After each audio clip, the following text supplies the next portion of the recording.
તો hello and welcome guys, કેમ છો બધા મિત્રો? તો આજે અમે જવાના છે ધરતી પરનું સ્વર્ગ જોવા. તો મિત્રો, તમારે પણ ધરતી પરનું સ્વર્ગ જોવું હોય તો આ વિડીયોને સ્કીપ નહીં કરતા. તો અમે આવી ગયા છીએ નેત્રંગ અમારી નાની ફ્રેન્ડને લેવા. તો મિત્રો, આ છે અમારી નાની ફ્રેન્ડ જે અમારી સાથે ફરવા આવે છે.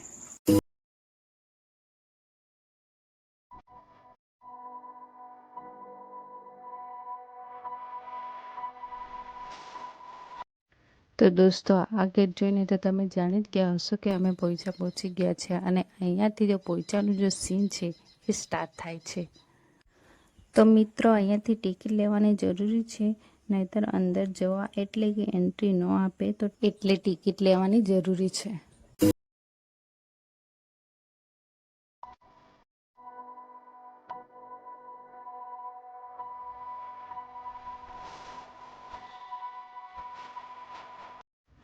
તો ગાઈસ, અહીંયા એટલી મોટી મોટી હાથીઓની મૂર્તિઓ છે ને, બહુ જ મસ્ત છે.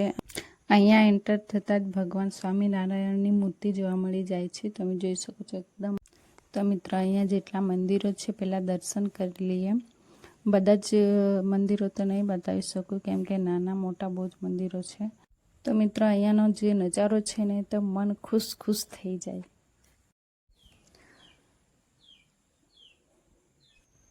અહીંયા જે બાગ છે એમાં અલગ અલગ ભગવાનની મૂર્તિઓ તમને જોવા મળી જશે ને બાગનું જે ડેકોરેશન છે એ પણ બહુ જ મસ્ત છે. તો હમણાં મેં શંકર ભગવાનનું દર્શન કરવા જાઉં છું. તો અહીંયા અમે ભગવાન શિવજીના પણ દર્શન કરી લીધા છે. હમણાં આપણે અંદર જઈશું. અમે અહીંયા અંદર આવી ગયા છે. તમે અહીંયાનો નજારો જોઈ શકો છો. અંદર બી એટલું મસ્ત છે અને એટલું મસ્ત મસ્ત બધું દેખાય છે, એવું લાગે કે અહીંયા જ વસી જઈએ. તો મિત્રો, આપણે હમણાં જવાનું છે મેન મંદિરે, મતલબમાં મોટા મંદિરે દર્શન કરવા. તો